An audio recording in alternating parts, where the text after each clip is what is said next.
विकास को लेकर पूरे देश में विस्थापन हुआ है, लेकिन झारखंड में जो विस्थापन हुआ है और झारखंडियों के साथ जितना अन्याय हुआ है, हम समझते हैं कि पूरे देश में ऐसा कहीं नहीं हुआ है। सरकार की जो नियत होनी चाहिए, नियति होनी चाहिए, विस्थापन नीति बननी चाहिए, निश्चित रूप से किसी भी सरकार ने आज तक स्पष्ट नहीं किया और न लागू किया। किसी भी सरकार पर या किसी भी प्रतिनिधि पर विश्वास नहीं करते हैं कि हम लोग को हक अधिकार मिले। आदमी को यहाँ यदि कोई अपना बात रखता है तो झूठ मूठ का उनको केस में फंसा दिया जाता है, उनको मुआवजा नहीं दिया जाता है। जिस तरह से कंपनियां हर बार कहती हैं कि हम जो विकास इस बड़कागांव क्षेत्र में दिए हैं वो बहुत ही सराहनीय है, मैं इसको नहीं मानता।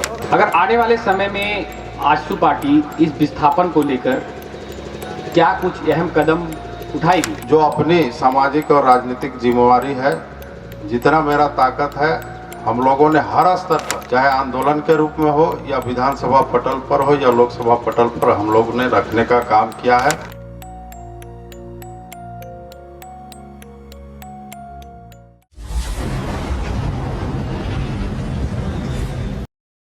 दादा, सबसे पहले तो आपको झारखंडी जोहार। इस मंच का मकसद था कि सिर्फ जो दुख और जो दर्द यहाँ का है पूरा बड़कागांव विधानसभा में जिस तरह से देखे, विस्थापन एक सब बड़कागांव के आगे लग चुका है।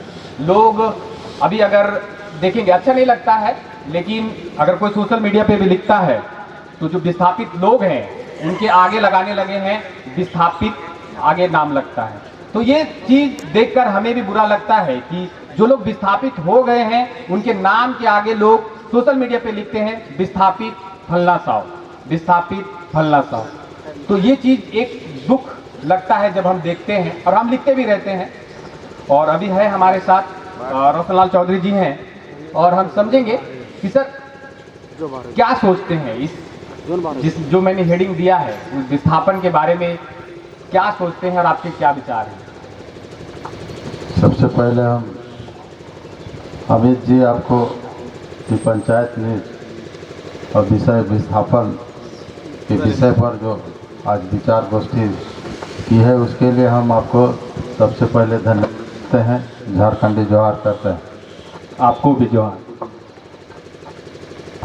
विस्थापित शब्द खास करके हम झारखंडियों के लिए कह सकते हैं। आज़ादी के बाद विकास को लेकर पूरे देश में विस्थापन हुआ है, लेकिन झारखंड में जो विस्थापन हुआ है और झारखंडियों के साथ जितना अन्याय हुआ है, हम समझते हैं कि पूरे देश में ऐसा कहीं नहीं हुआ है। और इस विस्थापन के दर्द को लेकर ही और शोषण को लेकर ही झारखंड आंदोलन का जन्म हुआ, और झारखंडियों ने आंदोलन करके अपना बलिदान करके झारखंड को लिया, लेकिन आज तक जो दर्द था वो दर्द बना ही हुआ है। कमी ढूंढने से, एक दूसरे से की शिकायत करने से नहीं होगा, लेकिन निश्चित रूप से बहुत सी सरकारें आई गई, आने वाले समय में ही आएगी जाएगी, लेकिन सरकार की जो नियत होनी चाहिए, नियति होनी चाहिए, विस्थापन नीति बननी चाहिए, निश्चित रूप से किसी भी सरकार ने आज तक स्पष्ट नहीं किया और न लागू किया।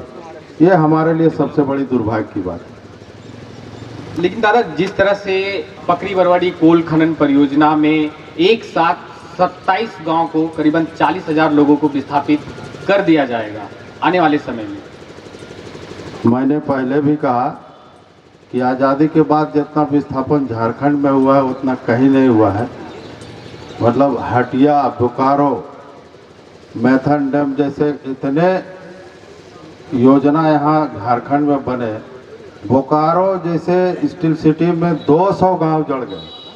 आज उनको खोजने से उनका पीढ़ी कहीं नज़र नहीं आता है।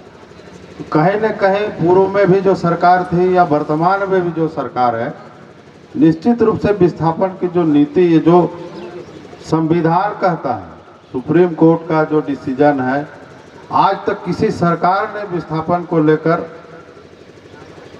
सही निर्णय नहीं लिया, जिसके कारण आज कहीं भी मतलब देश के विकास के लिए भी कोई योजना, जरूरी योजना भी धरातल पर उतारना होता है, तो जो भी लोग विस्थापित होंगे किसी भी सरकार पर या किसी भी प्रतिनिधि पर विश्वास नहीं करते हैं कि हम लोग को हक अधिकार मिले। इसलिए निश्चित रूप से सिर्फ बड़कागांव प्रखंड, केरेडाड़ी प्रखंड में ही नहीं, हम समझते हैं कि पूरे झारखंड का ये मामला है। लेकिन वर्तमान समय में हम कह सकते हैं कि बड़कागांव, केरेडाड़ी और पतरातू में भी पूरे विधानसभा में विस्थापन एक बहुत बड़ी गंभीर समस्या है।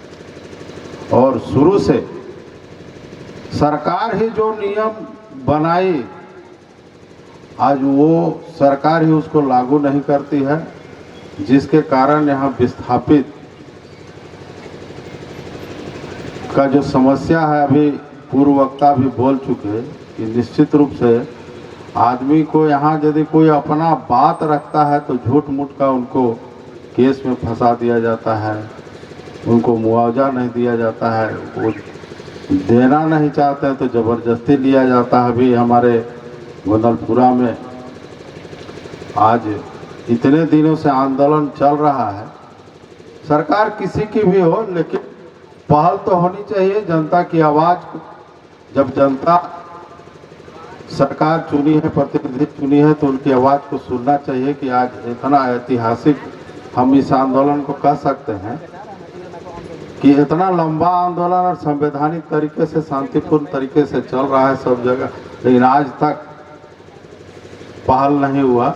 ये बहुत ही दुर्भाग्यपूर्ण है। जिस तरह से हम भी दिखाते आ रहे हैं और जिस तरह से कंपनियां हर बार कहती हैं कि हम जो विकास इस बड़कागांव क्षेत्र में दिए हैं वो बहुत ही सराहनीय है, इस पे क्या कहना चाहेंगे? मैं इसको नहीं मानता, क्योंकि मैं भी इस क्षेत्र से सामाजिक राजनीतिक रूप से जुड़ा हुआ हूँ। विस्थापित लोग जब अपनी दर्द को बताते हैं तो बहुत दुख होता है। बहुत लोग तो जमीन दे दिए या ज़बरदस्ती ले लिया गया, और ये बोल के कि नहीं रोजगार भी मिलेगा, जो रोजगार के लिए उन लोग जमीन दे के भी रोजगार उनको नहीं दिया जा रहा है, और बाहर के लोग आके यहाँ रोजगार कर रहे हैं, तो बहुत दुख होता है। कहीं न कहीं इससे यहाँ के जनता में बहुत दुख है, आक्रोश भी है। सरकार जैसा जनता के प्रति गंभीर होना चाहिए वो नहीं है, चाहे केंद्र सरकार हो चाहे राज्य सरकार हो। एक लास्ट और आखिरी सवाल रहेगा, जो अगर आने वाले समय में आजसू पार्टी इस विस्थापन को लेकर क्या कुछ अहम कदम उठाएगी? निश्चित रूप से अमित जी, आजसू पार्टी शुरू से ही पार्टी झारखंड अलग राज्य के लिए आंदोलन की है, और हमने पहले भी कहा कि आंदोलन की शुरुआत विस्थापन और शोषण से ही शुरुआत हुआ है। यदि झारखंडी विस्थापित नहीं होते, शोषित नहीं होते, तो झारखंड आंदोलन की शुरुआत भी नहीं होती। इसलिए हमारी पार्टी जिस स्तर पर हो, चाहे विधानसभा या लोकसभा स्तर पर, जहाँ भी जो अपनी सामाजिक और राजनीतिक जिम्मेवारी है, जितना मेरा ताकत है, हम लोगों ने हर स्तर पर उसको, चाहे आंदोलन के रूप में हो या विधानसभा पटल पर हो या लोकसभा पटल पर, हम लोगों ने रखने का काम किया है। आंदोलन भी बहुत जगह किए हैं, और आने वाले समय में जहाँ भी जनता किसी भी तरह का मदद मांगती है या राजनीतिक मदद या आंदोलन में, तो हम लोग हमेशा प्रयास रहता है कि हम विस्थापितों के दर्द के साथ उस आंदोलन के साथ जुड़ें और उनको हक अधिकार दिलाने का प्रयास करते हैं। चलिए, बहुत बहुत धन्यवाद आपका, और आप इस कार्यक्रम में आए उसके लिए आपको तहे दिल से शुक्रिया। धन्यवाद।